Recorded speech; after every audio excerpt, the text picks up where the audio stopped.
የተከበራችሁና የተወደዳችሁ ተመልካቾቻችን ይህ የድሬዳዋ ቴሌቪዥን ነው። አሸዋ ሜዳ ነው። ይድነቃቸው ዘውገ ቦቸራ በዳኝነት ህይወቱ ሌሎች ይከብዳቸዋል የተባሉ ጨዋታዎችን መርጧል። ከእድሜያቸው ውስጥ 43 ዓመቱን በስፖርት 40 ዓመቱን በእጅ ኳስ ስፖርት አሳልፈዋል። እንዴት ተሸነፍን? እንዴት ጎል ገባብን? ነገ የተሻለ ቦታ ለመድረስ የትኛውም አይነት ስፖርትን ስትሰራው ቻሌንጆችን መቋቋም ከህዝቡ ጋር እንድንተዋወቅ ያደረክበት መንገድ አሪፍ ነበረ ብዬ አስባለሁ። ለድሬዳዋ ቴሌቪዥን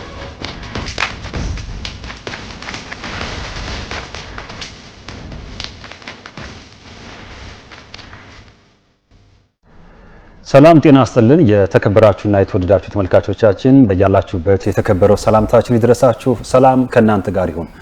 እየተከታተላችሁት ያላችሁት ድሬዳዋ ቴሌቪዥን አሸዋ ሜዳ ነው። አሸዋ ሜዳ ባሳለፍነው ሳምንት እንግዲህ ከድንቁ የምድር ባቡር ተጫዋች እንደዚሁም በዚህ ሰዓት ላይ በድሬዳዋ ከተማ ምክትል አሰልጣኝ በመሆን እያገለገለ ከሚገኘው አለምሰገድ ወልደ ማርያም ጋር ቆይታ ማድረጋችን ይታወቃል፣ ወይ ከማሙሼ ጋር ማለት ነው። ዛሬ ደግሞ እንቀጥልና በክፍል 2 እንግዲህ ሊነሱ የሚገባቸውን ነገሮች ለማንሳት ጥረት እናደርጋለን። እንቀጥላለን። ማሙሼ ካዳ እግር ኳስን እንዴት ታውቅ? እግር ኳስ ያቆምኩት በርግጥ እንደው ባቆምኩበት ጊዜ እንደው 1 አመት የሚያስጨምር ትንሽ አቅም ነበረኝ። እውነቱን ለመናገር 1 አመት 2 አመት ግን ያው የግዴታ ወጣቶች ሲመጡ እግር ኳስ ላይ መተካካት ግዴታ ነው። ግን ስትጫወት አሁን ችግሩ ምንድነው? በምትጫወትበት ጊዜ አታምንም፣ አይመስልህም። በጣም የሚገርም ነገር አንድ ያጋጠመኝ ነገር ወደ መጨረሻ ላይ አዲስ አበባ አንድ ጨዋታ ሄደን አንድ የወንጂ ተጫዋች ተስፋዬ ወርግቸው የሚባል ነበረ። በጣም ስትሮንግ ነው፣ በጣም ጠንካራ ነው ምናምንና አንድ ኳስ ላይ እንዴት አድርጎኝ እንደሄደ አረሳው። በቃ ወደ መጨረሻ አቅም ስታጣ አንተ አይመስልህም፣ ግን አለ የግድ ነው፣ በቃ የግዴታ ነው። የራሴ ኳስ ነው ብዬ ያዝኩትን ኳስ እንዴት ግን ጥሎብኝ ይዞኝ እንደሄደና ቆሜ ነው ያየሁት። እድሜም ግዴታ ነው። አሁን እኛ ሀገር ላይ ብዙ ጊዜ አናምንም፣ በቃ ከእድሜ ጋር እግር ኳስ እኔ አሁን የኔ አስተሳሰብ ነው ይሄ፣ ምናልባት የተሳሳተም ከሆነ አላውቅም። እግር ኳስ ወጣቶች ነው ብዙ ጊዜ እውነቱን ለመናገር። ዴቪድ ቤካም የእንግሊዛዊ የመጨረሻ ጨዋታውን ያደረገው በሜሲ ጋር በተጋጠመበት ጨዋታ ነበርና ሜሲ ከአቅሙ በላይ ሲሆን ወዲያውኑ ጨዋታ እንዳለቀ በቃ በወጣቶች ለምን በእውነት ነው ትክክል ነው። በጣም የሚገርም ነገር ትክክለኛ ነገር ነው ይሄ። አይመስልህም፣ ግን አንተ እግር ኳሱን ከመውደድህና ከፍቅር ካለ ነገር አንፃር ስታየው አይመስልህም። ጥሩ ተጫዋች የመጣህ ነው ይመስልህ። እንዴት እንደሆንክ የኛ ጊዜ ፊልምም የለም ብታየው ጥሩ ነው። ገባ አንዳንድ ነገር ላይና እኔ ያቆምኩበት ሰዓት በርግጥ 1 አመት ምናምን ሊያስጨምረኝ ይችል ነበር። ግን ደግሞ ስታየው እንዳልኩ ቅድም እግር ኳስ የወጣት ነው። እውነቱን ለመናገር ትልልቆች አያስፈልጉ ማለት አይደለም። ነባር ተጫዋች ያስፈልጋል አንድ ቲም ውስጥ። ቲምን ሊደር የሚያደርግልህ ሜዳ ውስጥ አሰልጣኝ ማለት ነው እኮ። ካፒቴን ማለት የአንድ ቡድን አሰልጣኝ ገብቶ ሜዳ ውስጥ ሊመራ አይችልም። ውስጥ ያለውን ነገር ትንሽ በእድሜ የበሰለ ሰው ያስፈልጋል። ግን ሞር ወጣቶች ላይ ነው። በቃ እግር ኳስ የወጣት ነው። ወጣቶች ናቸው መጫወት ያለባቸው፣ መሮጥ ያለባቸው። ወጣት ሆነህ ግን ዝም ብለህ ስሙን ብቻ ይዘህ ስትቀመጥ ወጣትነት አይባልም። ጥረት ማድረግ መስራት። አሁን ያለው ነገር ስታይ ወጣቶች እንትላቸው መስራት፣ መልፋት፣ መውጣት ምን ስራ አለ? 24 ሰዓት ውስጥ 2 ሰዓትና 3 ሰዓት እግር ኳስ እየሰራ 100-200 ሺህ ብር እየተከፈለ ለምንድን ነው ከሰዓት ስማት ሰራ? ለዚህ እኮ ነው የኢትዮጵያ ፕሪሚየር ሊግ ቀርፋፋ ከሚባሉ ሊጎች አንደኛው ነው። ምክንያቱም እድሜ ጠገብም አለ፣ ወጣቱም አይሰራም። ለዚህ እርምጃ ሆነ እግር ኳስና ልዩነት መፈጠር አለበት። ያንተ ለየት የሚያደርገው ነገር ጌትነት ነፍሱን ይማረውና ቀጬ አንተ ሶስታችሁ ምድር ባቡር እናንተ ጫማችሁን ስትሰቅሉ ወደ ስራ ስትገቡ በወርቅ ገንዘቡን ልጥቀስ 1000 ብር ነው ሰጥቷችሁ በክብር ሸኟችሁ። ባቡር እውነት ለመናገር ይድራል። ቅድም እንዳልከው የቤተሰብ ቡድን ነው ባቡርና ያችን እስቲ አጋጣሚ ያው አሁን በትዳር በኩል ብትል ለምሳሌ አሁን አምባዬ በረኛ የነበረ ጊዜ ዚያር ነበረ አዩቤ በሰራተኛ ማህበሩና ስፖርት ክለቡ አንድ ላይ ሆኖ ሰርግ አድርገናል። ክለብ ውስጥ የነ ኬኔዲን እኮ ቆብ ያስቀምጥላቸው ባንክ ቤት ያስቀምጥ ነበር። ገንዘብ የዛ ጊዜ እንግዲህ ከዛ ገንዘብ ላይ ያው ሲቸግራቸው አምጡ ነው ተጫዋች ታውቃለህ። አዎ በቃ ዚያዳ ይስጠን ምናምን የሚል ግን ለራሳቸው ጥሩ ነበረ። ፍሪጅ፣ አልጋ፣ ያንዳንድ ነገሮችን ከአንዳንድ ቦታ ላይ ደብዳቤ እየተጻፈላቸው ይወስዱ ነበር ተጫዋቾች። ይገርማል። ብዙዎቹ አሁን ያን ምን የሚያካክል ፍሪጅ ወስደው በወር ይቆረጥባቸዋል ከዛች ደሞዝ ላይ። አንዳንድ ነገር ነበራቸው ጥሩ ነገር። በወርቅ የተሸኛችሁት በወርቅ የተሸኘው በእኛ የተጀመረ ነው ይመስለኝ። ብዙ ጊዜ ስትወጣ ወጣህ ነው። የኛ ጊዜ ግን የተወሰነን ተጫዋቾች ስናቆም አንዳንድ ወርቅና አንዳንድ ሺህ ብር ተሰጠን። በቃ ያው ጉድ ተብሎ ነው። እንደዚህ አይነት ነገር ተደርጎ ማያውቅም። ከኛ ጋር እንዳውም ከኛ በፊት የነበሩትን ተጫዋቾች የተወሰኑ ተጠሩ። በፊት ያው ከነበከሬ እነዚህ ሁሉ ከኋላ ያሉት በሙሉ የዛ ጊዜ ተሰጠ። ኮሚቴው ጥሩ ነበር። አንድ ጂኖ የሚባል ከጣሊያን ሀገር የመጣ እዛ ቴክኒክ ኃላፊ ነበር። እሱ የነበረው ያሬድ የሚባል ጸሐፊ ነበር። የነበራቸው ለኳስ ያላቸው አመለካከት በጣም አሪፍ ነበር እና በቃ እንዴት እነዚህ ልጆች ዝም ብለ እንደ ጋሪ እንደ እንትን ፈረስ ሜዳ ላይ እንዴት ትጥላለህ? ስለዚህ የተወሰነ ነገር ይደረግላችሁ ተብሎ እኔ በበኩሌ ሰላምን ትንሽ ነገር ነበረኝ የሚቀረኝ ግን በቂ ነው። ያን ያህልም ተጫውተ በክብር መሸኘት ደብዳቤዋን ይዣት ልመጣ እንደውም ነበረ የተሰጠችን ደብዳቤ ላመጣት ነበር። ረስቻት መጣው። ከጀመርንበት ልክ እስከምናቆምበት አሪፍ ደብዳቤ ጽፈው ሰጥተውን ነው አለቻች ደብዳቤ ቤት ውስጥ እና በክብር ነው የተሸኘው። የመጀመሪያ ደግሞ መሆኑ ለየት የመጀመሪያ ነን እኛ። ከዛ በፊት ተደርጎ ማያውቅም። ብዙ ተጫዋቾች እኮ ከምድር ባቡር ወጥተዋል።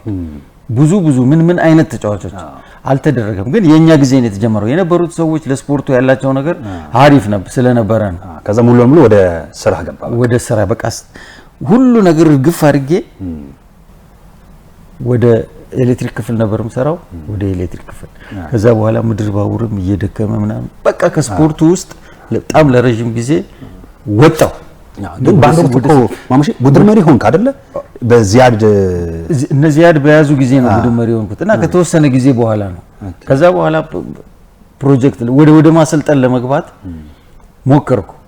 ፕሮጀክት የመጀመሪያ ፕሮጀክት ኮርስ መጀመሪያ ሲሰጥ ኢትዮጵያ ውስጥ ሲዘረጋ አለው የዲቦ ልጆች አሰለጠን ነበር 90 የመጀመሪያው እና ዲቦ ልጆች ራሱ አሪፍ ልጆች ይወጣሉ። አሁን ጌዲዮን የሚሉ ልጅ እነዚህ አቤል የሚሉት ልጅ አንድ ባንክ የገባ አሰለጥናቸው ነበር እና የዛ ጊዜ እንዳውም ባቡር ነበረ እቃ ምናምን ኮንትሮባንድ ምናምን ልጆቹ ያንን ለምደዋል። አንተ እያሰራ ካለ ባቡሩ በቃ ባጥር ላይ ወደ ምንም ማድረግ አትችልም። ምክንያቱም ትንሽ ፍራንክ የሚያገኙበት ነገር ነበር። ጥሩ ልጆች ነበሩ ዲቦ ልጆች በቃ በፍቅር ይወዱን ነበር እና የመጀመሪያው ነን እኛ። ከዛ በኋላ ወጣሁ እኔ ከስፖርት ውስጥ። ምን ያህል ዓመት ቆየ በቡድን መሪነት? ብዙም አይደል ማለት የጋዚያቶ ቡድን ላይ ሲሄዱ በቃ የዛ ጊዜ ነው የዛ ጊዜ እንሰራ የነበረው እኔ በከሬ ቀጬ ዚያድ አለ ዚያድ ዋና አሰልጣኝ እኛ ነበርን የምንሰራው እና ከሰራተኛ ማህበር ደግሞ አዩቤ ነበረ። ድርጅቱም ይደግፋል ብዙ ነገር በጣም እኛም የተንዛዛም ነገር የለን። ባጀት እኔ በጣም የሚገርም ነገር የዛ ጊዜ አስታውሳለሁ። ክለቡ 80,000 ብር ለአመት በቃ ከዚህ ስንሄድ ወደ አዲስ አበባ ለጨዋታ ስትሄድ ወጥ ቤቶቹ ሳፋው፣ ማንኪያው፣ ሹካው፣ ፓስታ ከዚህ ተገዝቶ ምናምን አንድ ጋሪ እንደዚህ ሞልተን ነው የምንሄደው። ልጆቹ እዛ ፍራሽ ላይ ተኝተው እኔ ቪዲዮ አይምሯችን ምናምን መቀረጽ ነበረበት ያ ነገር።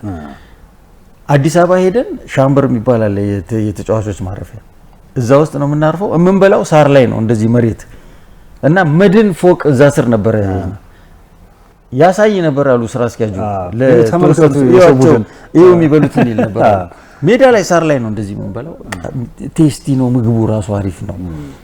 የሚሰሩት ሰዎች ምስኪኖች ጥሩ ነገር ነበር ያሳለፍነው የዛ ጊዜ። እኔ ቡድን መሪ ሆኜ ጥሩ ነው በቃ ያለው ነገር በጣም ጥሩ ነበር። ከዛ ወደ አሰልጣኝነት እንዴት መጣ ታዲያ? ወደ አሰልጣኝነት እንዳልኩ ወጣው ከኳሱ ለተወሰነ ጊዜ ወደ ዋና ወደዚህ አሁን ወደ ከነማም ወደ አሰልጣኝነት ወደዚህ ለመጣት አንደኛ መሰረት ማኔ ትልቅ አስተዋጽኦ አድርገኛለች። እውነቱን ነው የምናገረው በፊት ለፊት ወጥቼ ነበር እኔ ከስፖርቱ ውስጥ በቃ ወደ ሌላ ዓለም ውስጥ ገብቼ ነበር።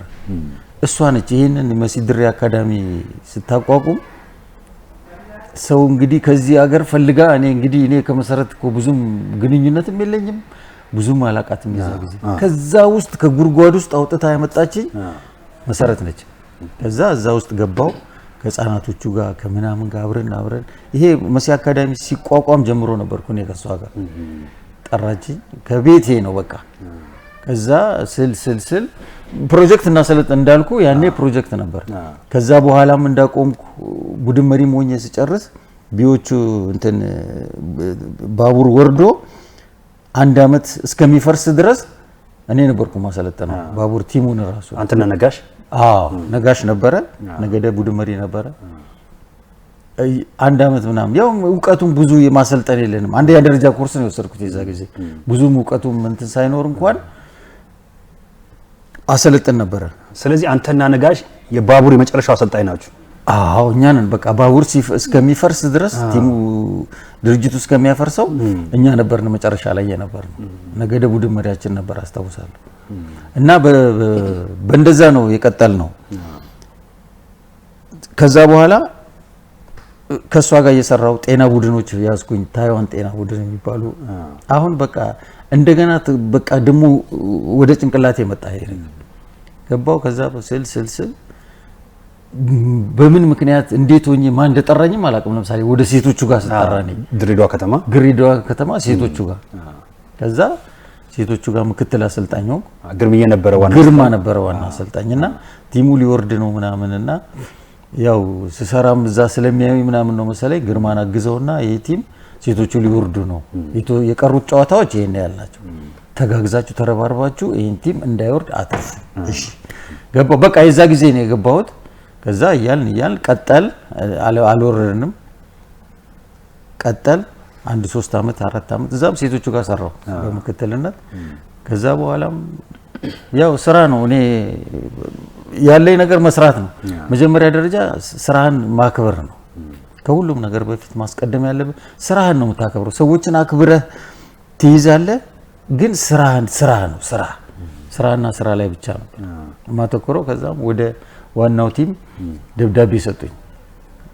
3ኛ አሰልጣኝ ምናምን መቀበል አለብህ አንተ። አንዳንድ ጊዜ አሁን ብዙ 1 3 4 5 4 አመት ምናምን ሊሆነኝ ነው አሁን ምክትል አሰልጣኝ ዋናው እዚህ ቡድን ላይ ምክትል አሰልጣኝ ስትባል መጀመሪያ ማመን አለብህ አለ ከበላይ ዋና አሰልጣኝ አንተ ምክትል ነህ። የምክትልነትህን ስራ እየሰራ ትቀጥላለህ። ሂደቶች ሲፈቅዱልህ የተሻሻልክ ስትሄድ አርቴታ 9 አመት እኮ ምክትል አሰልጣኝ ነው። ትደርሳለህ። እግር ኳስ ላይ ከሰራህ ነው በቅንነት ከሰራህ። እግር ኳስ ንጹህነት ነው የሚፈልገው መጀመሪያ ደረጃ። እንደዚህ አይፈልግም ኳሱ ላይ ስትሬት ሆነ። አሁን ድሬዳዋ እንደዛ ነው መሆን ያለበት። በዛ ምክንያት ወደ ዋናው ቲም ያው አመጡኝ።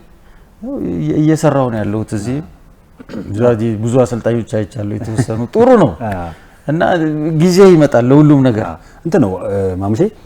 በእግር ኳስ ለምሳሌ የአንድ እግር ኳስ ስትራቴጂያዊ ነዳፊው ዋና አሰልጣኝ ነው። ምክትሎች የዋና አሰልጣኙን ስትራቴጂ አስፈጻሚዎች ናቸው። ይሄ ነው በቃ እግር ኳስ ሳይንሱ ይሄ ነው። የትኛውም አሰልጣኝ መነሻው ከታች ነው እያለ መጥቶ ነው ዋና አሰልጣኝ የሚሆነው። እንደውም ኢትዮጵያ ውስጥ የትኛው እድል ተሰጥቶ ነው አይደለም እንደዚህ ረዳት ሆነ ካላደክ በስተቀር እኮ በአንድ ያንስተው እንደ አርቴታ እድል አይሰጡ ብዙ ጊዜ። በጣም የሪስክ ነውና ቀስ ብሎ ማደጉ በጣም የተሻለ ነው። አሁን በአሰልጣኝ ደረጃ ምን አለ? በአሰልጣኝ ደረጃ ያው ሲ ላይሰንስ አለኝ። ያው እስካሁን ድረስ ቢም መውሰድ ነበረ። በቅርብ የተሰጠው አንዴት አልገባህም? አልገባው ናሽናል ቲም አልገባውም። እኔ ናሽናል ቲም የተጫወተው በአገሪቱ ትልቅ ሊግ ላይ ተጫውተሃል። ከ200 ጨዋታ በላይም ተጫውቻለሁ። ራሱ ፕሪሚየር ሊግ እኮ ሲጀመር አለው ነው እኮ ጨዋታ ውስጥ ነበር። ፕሪሚየር ኢትዮጵያ ሲጀመር ራሱ ገና መጀመሪያ ወደኛ ልናቆም ትንሽ አካባቢ ነው መግባትም ነበረብኝ። ብዙም እንትን አላልኩትም ሲ ስለነበረኝ አሁን ቢ ለማድረግ ጊዜውን ጠብቆ አልፏል። የትና የትረጅም ጊዜ ከወሰርን ሲ ቢ ላይ አሁን የተወሰነ ያው ማሻሻያ የሰጣችሁና ይቀጥላል የሚባል ነገር አለ። እሱን ነው የምንጠብቀው። ከዚህ በኋላ ለሚመጡ ነገሮችማ ያው እየተከታተልክ መማር ግዴታ ነው። እግር ኳስ አሰልጣኝ ስትሆን መማር ግዴታ ነው፣ ማወቅ አለብህ። ብዙ ጊዜ ነገሮች እንዲቀየሩ ካስፈለገ ማሙሼ ራስ ላይ ኢንቨስት ማድረግ ራስ ላይ መስራት ያስፈልጋል። ሀገር ለመቀየር አንተ መጀመሪያ ቅድሚያ መቀየር መቻል ያስፈልጋል። አሁን በአንዳንድ ጨዋታ ላይ አሰልጣኞች ሲቀጡ ምናምን አንዳንድ ጨዋታ ላይ አሰልጣኞች ድሬዳዋ ከተማ ሲለቁ በዋናነትም እስከ መምራት አዎ ምን ይመስላል ግን ልምዱ ኢትዮጵያ ፕሪሚየር ሊግ ላይ? አዎ ምን መሰለህ ስልጠና ላይ ቶሎ ቸኩለህም አንተ አንድ ነገር ሲሰጥ ቶሎ እንዳትወርድ መጠንቀቅ ይፈልጋል። አንዳንድ አሰልጣኞች ስታይ ቶሎ ዘለው በአንድ ጊዜ ገና አንድ አመት ሳይሰራ አሁን ከሆነ ቦታ አምጥተው እዚህ ስታስቀምጠው ይችላል አይችልም ከባድ ነው። ፕሪሚየር ሊግ አሁን ዝም ብለን እንደ እግር ኳስ ዝም ብሎ እንደ እንትን ማየት የለብንም። ፕሪሚየር ሊግ ማሰልጠን ከባድ ነው፣ እውነት ለመናገር በጣም ከባድ ነው። እኔ አሁን አይቻለሁ አሰልጣኞች የተወሰኑ የሚችሉትን ማኛውን ምን አይነት ነው የፈለገ ቢሆን ግን ከአንድ አሰልጣኝ አንድ ነገር ትማራለህ። ልምዱ ራሱ አንድ ነገር አለው። ራሱ የፈለከው ሰው ብታመጣው አንድ ነገር አለው። እኔ አሁን ብቀመጥ ሙሉ ነኝ አይደለም። አንተ ስኬታማ እንድትሆን ካንተ በፊት የነበረውን ሰው የሆነ ነገር ተወስድበታለህ፣ ያንተን ትደምረዋለህ፣ ሲደመር የተሻለ ይመጣል። ሌላም ሲመጣ ደግሞ ካንተ የወሰደ እንደዚህ ነው መሆንም ያለበት። ይሄ ነው እግር ኳስ ለብቻዬ እኔ ነኝ አሰልጣኝና ዋና እኔ ብቻ አትችል ውሸት ነው። እኔ ማላየውን ፍቃዱ ያለ እሱ ማየው ሌላ ሰው ያለ ያንን መቀበል መቻል አለበት። ዋና አሰልጣኝ ረዳት የሌለው አሰልጣኝ አይደለም በፍጹም። እኔ አንድ ሞከርኩትኝ ልጆችን ሰበሰብኩና ላሰልጥን ብዬ ሰበሰብኩትና ከዛ 11 አስገባው 11ን በዚህ ጋር ስላቸው ተቀያሩ ረሳሁት። ከዛ ጨዋታው ሲያልቅ ሳልቀይራቸው ጨዋታው አለቀ። ያኮረፉኝ ሁሉ አለ። ትክክል ነው። ከዛ ምን ተማርኩኝ? ለካ እግር ኳስ ያለ ረዳት አይቻልም አሰልጣኝ በፍጹም። ምክንያቱም መጥቶ ያስታውሳል የሆነ ነገር ይነግራል፣ ረዳትህ ያነቃሃል። እና ይሄ ነገር አየሁ ብዬ ትንሽ ለማንሳት እውነት ነው። አሁን ብታይ እኮ ፈረንጆቹም ላይ ውጭ ሀገር ሌሎች ጨዋታዎች ላይ 50 ሆነው እኮ አይችሉም፣ ተሸንፈው ይወጣሉ። ያ ሁሉ ኮቺንግ ስታፍ ተደርድሮ እንግዲህ አንዳንድ ስራ ተሰጥቶት እንኳን አይቻልም። እንኳን አንተ ብቻህን ሆነ አትችልም። ስለዚህ ሁሉ ጊዜ ዋና አሰልጣኝ ኃላፊነቱ ምንድነው? ሁሉ ነገር ሲመጣ እኮ ዋና አሰልጣኝ እኮ ለመደብደብም ለመመታትም እኮ የመጀመሪያው ነው። ሌሎቹ ከስር ያሉት ረዳት ነህ ስትባል አንተ መተባበር ነው። ስትተባበረው አለ ለሚመጣው ነገር ሁሉ እሱ ነው የሚቀበለው። ግን ኮቺንግ ስታፍ ሁሉ ጊዜ በንጽህና በደንብ ተጋግዘ ተረዳድተ የምትሰራ ከሆነ ስኬት ይኖራል። አንድ አይነት አስተሳሰብ ካለ ሁሉ ሰው አሰልጣኝ ኮቺንግ ስታፉ ጥሩ አስተሳሰብ ሊኖረው ይገባል። የሚወነጃጀል ይሄ እንደዚህ አድርጎ እኔ ነኝ። አሁን ለምሳሌ እኔ አንዳንድ ሰዎች ያው ፊት ለፊት መናገር ስላለበት ማሙሻ አትናገርም አንተ አሰልጣኝ እንደዚህ። እኔ አሁን ለምሳሌ መናገር የሚገባኝ ሰዓት ላይ እናገራለሁ። ለአሰልጣኞቹ ጋር ቁጭ ስንል ልብ አድርጉልኝ ብዬ አልናገርም። እንደገና ደግሞ መጥተህ ምንድነው የምትናገረው? አትናገርም። ምን ትለዋለህ? ለምሳሌ አሰልጣኝህን እኮ ይሄ ዋና አሰልጣኙን ያለውን ነገር ተሰብስበን እንነጋገራለን። የሚመስለኝን ነገር እናገራለን። የመጨረሻው ግን ፈራጁ የፈለከውን ነገር የሚወስነው አሰልጣኙ ነው። ግን አግዘው ከዛ በኋላ አንተ ወጥተህ እኔ እኮ እንደዚህ ብየው ነበር ምናምን የምትል ከሆነ ይሄ ኮቺንግ ስታፍ አይደለም። በቃ እዛ ጋር የሚወሰነውን ነገር ተቀብለ የሚመጣውንም ነገር አንድ ላይ ተቀብለ ነው መውጣት ያለብህ። ለዚህ እኮ ነው አንድ አሰልጣኝ ስታፍ ሲባረር ሁሉም ይባረራል። ይሄ ነው በቃ አለቀ። መሆንም ያለበት እንደዚህ ነው። ትሰራለህ፣ ትክክል ነው የሰራኸው ወይ? አዎ አንተ ትነግራለህ ለአሰልጣኝ እንደዚህ ልብ አድርጉልኝ ይሄ ነግሬዋለሁ እንደዚህ ኳስ ጨዋታ የለም። እኔ ድሬዳዋ ከተማ ላይ ማምሽ በጣም ደስ የሚለኝ የድሬዳዋ አስተዳደር ለድሬዳዋ አሰልጣኞች እድል ሰጥቷል። ግን የድሬዳዋ አሰልጣኞች ተጠቀሙበት ብዬ ግን መናገር አልችልም። ለምንድን ነው ይሄን ታዝበዋል? አዎ አይቻለሁ። አሁን እኔ አንድ ቀን ማን እንደሆነ አላውቅም፣ አንድ ቀን የሆነ ቦታ ላይ ወደ 12 13 ሰው ጠራልኝ። እስካሁን ድረስ ድሬዳዋ ከተማን የያዙ የድሬዳዋ ልጆች አሰልጣኞች ምናምን የሚል በእርግጥ ራሱ አደረጃጀቱ ነው መሰረቱ ላይ ያለው ነገር ነው በደንብ ይዘህ እንድትቀጥል የሚያደርግህ። ምንድነው ያለህ ነገር? ትከታተላለህ ወይ ስፖርቱን? ለስፖርቱ ያለ ስሜት ምን አይነት ነው? አሁን ብዙዎቹ የተሻሉም አሉ እኮ ጥሩ ሄደው በአንዳንድ ምክንያቶች ይወጡም አሉ አሰልጣኞች። ግን ሁልጊዜ አንድ ነገር ላይ ቸኩለህ መውጣት ጥሩ አይደለም። በደንብ ማጤን ያስፈልጋል። ቶሎ ብለህ ስለ ገንዘቡ ነገር ቅድሚያ የምትሰጠው ከሆነ ተወሰነ ነገር ታገኝና በዛው ትጠፋል። ድሬዳዋውን ተሞክሯል በትክክል ብዙ ሰው እንደውም ክቡር ከንቲባው አንድ ጊዜ ሰብስበው ለድሬዳዋ ልጆች ነው ከዚህ በኋላ ለድሬዳዋ ልጆች ነው የምንሰጠው፣ የፈለገው ነገር ይምጣ። ከዛሬ 2 ዓመት በፊት ምናምን ጥሩ ሆኖ ነበርኩ ቲሙምና ላለመውረድ የሚለውን ነገር ያሳለፍንበት ነበር። ከዛ እሳቸው መጥተው ምንድነው ያሉት? ጥሩ ነው። እኔም ራሴ እንኳን ካለፉት ነገሮች የተሻለ ነገር ነበር። የዛ ጊዜ ማን ነበረ ብትል ያር ነበረ፣ ሽመልስ ነበር፣ እኔ ነበርኩ፣ የተወሰነን ነበር እና የደከመ ቡድን ነበር። አስተካክለን ሄደናል። ያን ጊዜ እንደዚህ አይነት ነገሮች ገባ። የሚሰራም ሰው ሊኖር ይችላል። የለም ማለት ሁሉም የድሬዳዋ ልጅ አይደለም። አንድ ሰው እኮ ከመሃል የተሻለ ሰው ሊወጣ ይችላል። ሁሉ ጊዜ እድል ተሰጥቷቸዋልና እድሉ ይጥፋ ማለት አትችልም። መሰራት አለበት፣ ማብቃት። ልጆቹ አሰልጣኞቹን ማብቃት። የድሬዳዋ አሰልጣኞቹ መዘጋጀት ያስፈልጋል። በዚህ በ21ኛው ክፍለ ዘመን ድሬዳዋ ትልልቅ አሰልጣኞች ያፈራች ከተማ አሰልጣኝ ማጣት የለባትም። ለፕሪሚየር ሊጉ የሚመጥን ማጣት የለባትም እና እዛ ላይ መስራት አለብን። አሰልጣኙ እንደተጠበቀ መስራት አለበት። ሌላው ተጫዋቾች ላይ እንውሰድ። አሁን በቅርብ በተጠናቀቀው የኢትዮጵያ ወንዶች ፕሪሚየር ሊግ የድሬዳዋ ልጆች በራሱ በድሬዳዋ ከተማ ያላቸው አስተዋጽኦ እንደምታየው ነው። አብዩ ነው ጥሩ በመጫወት የተሻለው፣ እኩል ነው ሁለቱ ግብ ጠባቂዎች የተጫወቱት። ሌሎቹ እና አቤል ምናምን የተወሰነ ጨዋታ ተጫውተዋል። ግን ሚናቸው በዚህ ልክ ነው ወይ? ለምንድነው ድሬዳዋ አሸዋው ካለ ተጫዋቾች ካለ ማሙሼ ምንድነው? ልክ ነው። አሁን ድሬዳዋ ተጫዋች የለም ማለት አይቻልም በፍጹም። እውነቱን ለመናገር ከዚህ በፊትም ተናግሬዋለሁ፣ አንድ ጊዜም ቀርቤ ነበርና ድሬዳዋ ተጫዋች ሞልቷል። ግን ምንድነው አሁን ድሬዳዋ ልዩነቱ በእኛና ከክልል በሚመጡ ተጫዋቾች መካከል ያለው ልዩነት ምንድነው? በደንብ መጠናት ያለበት ነገር ድሬዳዋ ተጫዋች በጣም ጥሩ ተጫዋች ይወጣል። ግን ብዙ ጊዜ የክልል ተጫዋቾች ከዚህ አገር የተሻለ ፐርፎርም የሚያደርጉት ምንድነው? ስራ ነው።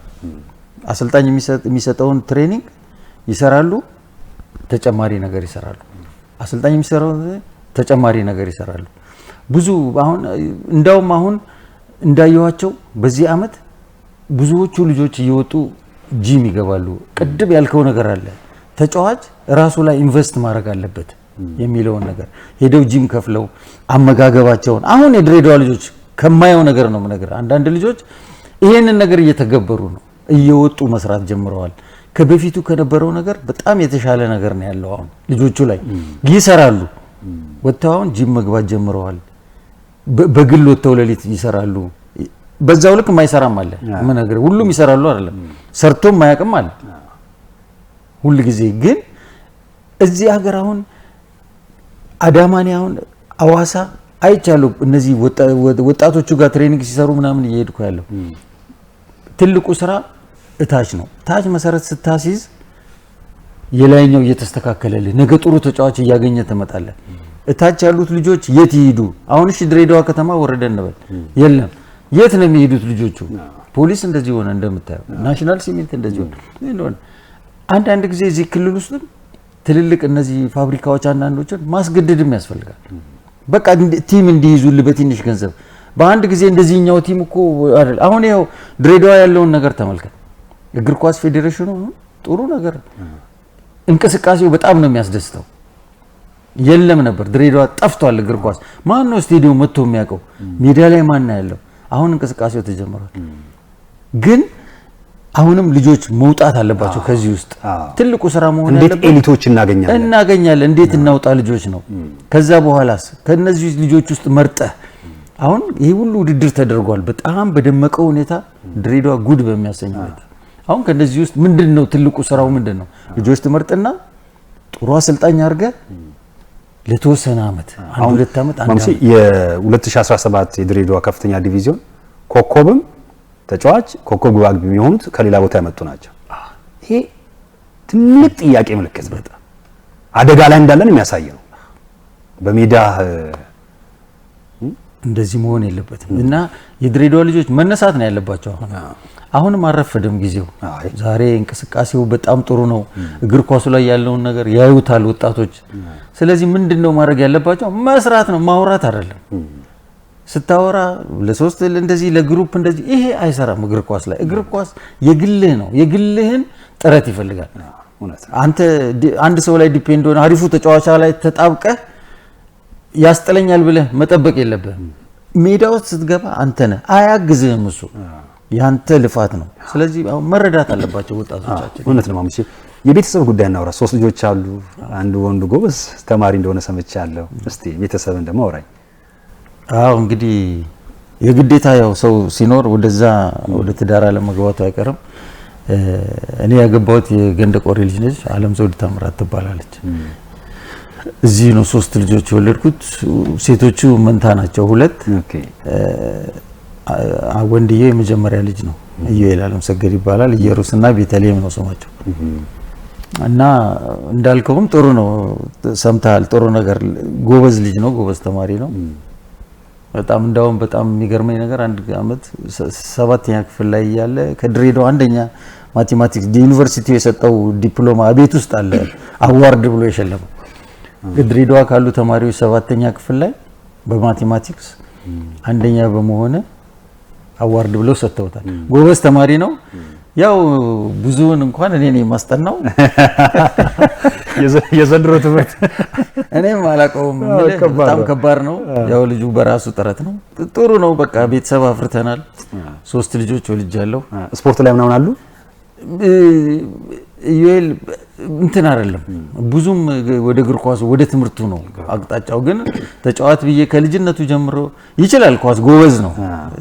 አይሆንስ ነገር አለው። ግን በቃ ሞር ወደዛ ነው የሚያተኩረው እና እምቢ አለኝ። እኔም ትንሽ እንዲጫወት ፈልጌ ነበረ። ሴቶቹም ጥሩዎች ናቸው። አሁን አንደኛ አመት ይሄን አመት ገብተዋል ዩኒቨርሲቲ። ሁለቱም ትዊንስ ናቸው። አይደንቲካል አይደሉም፣ እንደዚህ አንድ አይነት አይደሉም። አንድ ጥቁርና አንድ ቀይ ናቸው። ስለዚህ ጥሩ ነው። ብቻ ጥሩ ልጆች ናቸው። ጥሩ ልጆች አሉኝ። ጥሩ ነው። ላይፍ እንደዚህ ነው። ህይወት በጣም ጥሩ ነው። በጣም ጥሩ ነው። አሁን ማሙሼ እዚህ አሸዋ ሜዳ ላይ ማመጣቸው ሰዎች ህይወት ደህና ነን ሲሉ ከውስጥ የሆነ ነገር ማካበድ ሳይሆን ምክንያቱም ስፖርተኞች እንዴት እንደሆኑ ስለማቅ ነውና ጥሩ ነው ሲሉኝ ደስ ይለኛል። እውነትህን ነው። እኛ እኮ ከኛ በእድሜም ከኛ በታች ሆኑ ከኛ ጋር የተጫወቱ ዛሬ የሌሉ በህይወት የሌሉ ልጆች አሉ። ዛሬ ተጎሳቅሎ ምናምን እና ይሰማል የሆነ ነገር ትንሽ። አሁን እኛ እዚህ ቦታ ላይ እኔ እሰራለሁ፣ ስራ እየሰራሁ ገባለሁ። ስራ ምን ማይሰራል? ሁሉ ጊዜ አመስገነህ ነው መሄድ ያለብህ። ጥሩ ነው፣ ማመስገን ያስፈልጋል። እግዚአብሔር ይረዳሃል። አንተም ስራህን በትክክል ስራ። አሁን ለኛ ሰዎች የምመክረው ብዙዎቹ አሁን ቁጭ ያሉ አሉ። አንዳንድ ቦታ ላይ ያው ያገለገሉ ተጫዋቾች ናቸው። አንዳንዱ ሰው ብልጥ ነው፣ ዛዛ የሚል አለ፣ ተደብቆ ቁጭ ብሎ የሚጠፋ አለ። ስለዚህ ያው ያለነውም ሰዎች በምንችለው አቅም እየተረዳዳን መሄድ ነው። በእርግጥ ያው ጥሩ ነው ስለ ቀደምም ጠቅሼልሃለሁ። እቺ የቤት ነገር ነው። ያንተ ጥያቄዎች አይደለም። በተለይ የድሮ ስፖርተኞች መኖሪያ የለንም ይሄው እንደዚህ ወድቀና ምናምን፣ ግን እንደ ሚዲያ ሰው ያንን ሰው ለህዝብ ከማሳወቅ ውጪ ምንም የምታደርግለት ያው እኛም ራሳችን እንግዲህ እኔም አስቤያለሁ በግንባር እጄ ለመጠየቅ። ጥሩ ነው በጣም። እኔ እድል ስለሰጠኝ በጣም ደስ ብሎኛል። እስከዛሬም አቅርቤውም ተናግሬውም አላውቅም። አግኝቻለሁ ከዚህ በፊትም እድሉ ነው። እስቲ ምን እንደሚሆን ወደፊት ባቡር ተጫዋች ሆነ በዛ ጊዜ ባቡር እንዴት ቤት አላገኘ? በጣም የሚገርም ነገር ግን አንድ ታሪክ ብነግርህ፣ አንድ ጓደኛ አለኝ ሰለሞን የሚባል ልጅና ለ2 አብረን ነበር ተከራይተን የምንኖረው። ከዛች ቤት ወጣን። በሆነ ምክንያት አስወጡን ከዶርሟ። ተጨቃጭቀን ቦታ መያዝ የምንችል ነበር ያን ጊዜ። ይሰጠን ብለን አንወጣም ሜዳ ላይ። ግን አይምሮ በቃ ጭንቅላታችን ለእንደዚህ አይነት አልነበረም። ከዛ እዛ አብረን ስንኖር አንድ የሆነ ምድር ባቡር ቤት እዛ ወደ ዲቦ ውስጥ ወደዛ ውስጥ አንድ ቦታ ተገኘችና አዩቤ ነበረ ያቺን ቤት ለማሙሽ እንስጠው። እኔ በጣም የሚገርም ቤት አስቤም በህይወቴ ማላውቅም። ዚያድ ነው አንድ ቀን ቢሮ ውስጥ ገብቶ ይሄን ልጅ ቤት ፈልግና አንድ ክፍልም ቢሆን ስጠው አለው ለአዩቤ። በቃ ቆይ እስቲ አንድ የሚወጣ ሰው እያለ እዛ እናስገባዋለን ምናምን አለ። ሳት የሆነች እንትነች ምናምንና እዚህ ግባ። ያ ደግሞ ከኔ ጋር ያለው ልጅ ሚስት አገባ። አብረን ለሁለት እየኖርን ስለዚህ ማሙሼ በቃ ሂድ ግባባት እዚህ እና በቃ እሱ ገባባት ያችን ማግኘት ይችል ነበር የዛ ጊዜ እና እሱ ኖርባት በቃ አሁን ይኖርባታል ያው አሪፍ ነው በጣም ጣፋንታ እና በቃ ቻንስ ነው እኔም ገባ እሱ ሚስት ይዞ በቃ በፍቅር ሌላ ውስጥ ነው ምናምን ያው ገባ አንተ ጎረምሳ ነህ እኔ ብዙም እንትን አልነበረኝም አሁን ያው ልጆች አደጉ ምናምን ስለዚህ ያው የግድ ከአንድ ነገር ከሞትክ በኋላ ወይ በቃ ወድክ በኋላ ምናምን አይደል አሁን እንድንረዳ እኔም አልጠየቅኩም አሁን እኔ በማንም አልፈርድም እኔም አልጠየቅኩም እስቲ ወደሚመለከተው ደግሞ ውጤቱ ደግሞ ጥሩ ቢሆንልህ አንተ ሜዳ ቤት ትላለህ አንዳንድ ጊዜ ገባ እና ይሄ ነው እንግዲህ ላይፍ አይ ቆንጆ ተጨዋውተናል ግን በዚህ በ12 ዓመት እግር ኳስ ህይወት በእድሜ ምናምን መቼም ማትረሳው ነገር የሆነ ነገር ይኖራል ብዬ አስባለሁ ገጠመኝም ምናምን ሊሆን ይችላል የእናንተ ደግሞ ጊዜ እኮ የዋ ዘመን እኮ ምርጥ ዘመን ገጠመኝ ነፍ ነው በተለይ ከሞክሪያ አሸብር ጋር ማሰርተ ገጠመኝ የለኝም ማለት አይቻልም ሞክሪያ በጣም ኃይለኛ ነበረ ነፍሱን ይማረውና ያመጣኝ ሞክሪያ ነው እንዳልኩ ከዛ በኋላም የነበሩ ብዙ አሰልጣኞች ትምህርት የሰጡንም እነሱንም ማመስገን ያስፈልጋል እነሱ ናቸው ለዚህ ለእንጀራችንም ለዚህ አሁን አንተ ነሽት ያለ አቶ ሰውነት እነዚህ ናቸው ኮርስ የሰጡን እነዚህ ሰዎችም ሊመሰገኑ ይገባል በተረፈ ሞክሪያ በጣም በቃ ኃይለኛ ነው አንድ ጊዜ ማስታውሰው አዲስ አበባ ሐረርጌ ምርጥ ሄደን ምግብ እንደዚህ ምሳ ራት ልንበላ ተሰብስበን ፓስታው በቃ ትንሽ የተበላሸ ነገር ምናምን ነበረው ከዛ ሂዱና ንገሩት ምናምን ለሞክሪያ አንበላ ምናምን ልጆች አሉ በለው ዛሬ ሌላ ነገር ሊፈጠር ነው አሉ ከዛ እሱ ቁጭ ብሏል ውጪ እዛ ደጅ ነገር ካልነገራችሁ እዛ እንገራ ሄድንና ሞክሪያ ያው እንደዚህ ምግቡ ፓስታው እንደዚህ ምናምን ልክ እንደገባን ልክ አዳራሽ ውስጥ ሲገባ ትልቅ ጠረጴዛ አለ ሹካው ማንኪያው ቢላዋ ምናምን ያኔ በጣም አሪፍ ነበር እዛ ብሉናይ ልክ ምን እንደሆነም ስለምንም ብዙም አላዳመጠንም እንደገባ ብቻ እንደዚህ ጠረጴዛውን ይዞ ብቻ ያን ሹካና ማንኪያ ልቀቀው በቃ ቤት ውስጥ ድብልቅልቁ ወጣ በቃ እንዴት ጨዋታ ደግሞ ከሁለት ቀን በኋላ አንድ ቀን በኋላ ነበር ልጆቹን ሽባ ልታረጉ አውቃችሁ ተመካክራችሁ ነው ምናምን በቃ ሰዎቹ ሚዙት የሚለቁት አጡ ከዛ ሲታይም ትክክል ምግቡ በቃ እንትን ብሏል ትንሽ የተበላሸ ነገር ነው ምናምን ይነሳ በቃ ባስቸኳይ ሌላ ይሰራ ምናምን እንትን ነው ሞክሪያ ቶሎ ስሜታዊ ነው በደቂቃ ደግሞ ሌላ አይነት ሰው ነው ከዛ እንደገና ይዟቸው እንደዚህ ነው በቃ ምን አርግኔ በቃ እሺ ልጆቹ እንዴ ሊጫወቱ ነው ሽባ ልታረጉ ነው ኳስ መምታትም አይችሉ ምናምን አላቸው ከዛ ያቺን አስታውሳለሁ በጣም አመሰግናለሁ እግዚአብሔር ይስጥልኝ የተከበራችሁና የተወደዳችሁ ተመልካቾቻችን የዛሬው ዝግጅታችን በዚሁ ያበቃል ካሜራማን ዳይሬክተር ተስፋውን በየነ ከኛ ጋር ቆይታ አድርጓል አለምሰገድ ማሙሼ ከኛ ጋር በሁለት ክፍል ቆይታ አድርጓል የዛሬውን በዚሁ እናብቃ ሳምንት ከሌላ እንግዳ ጋር አሸዋ ሜዳ ይጠብቃችኋል የሳምንት ሰው ይበለን አመሰግናለሁ ማሙሼ እግዚአብሔር ይስጥልኝ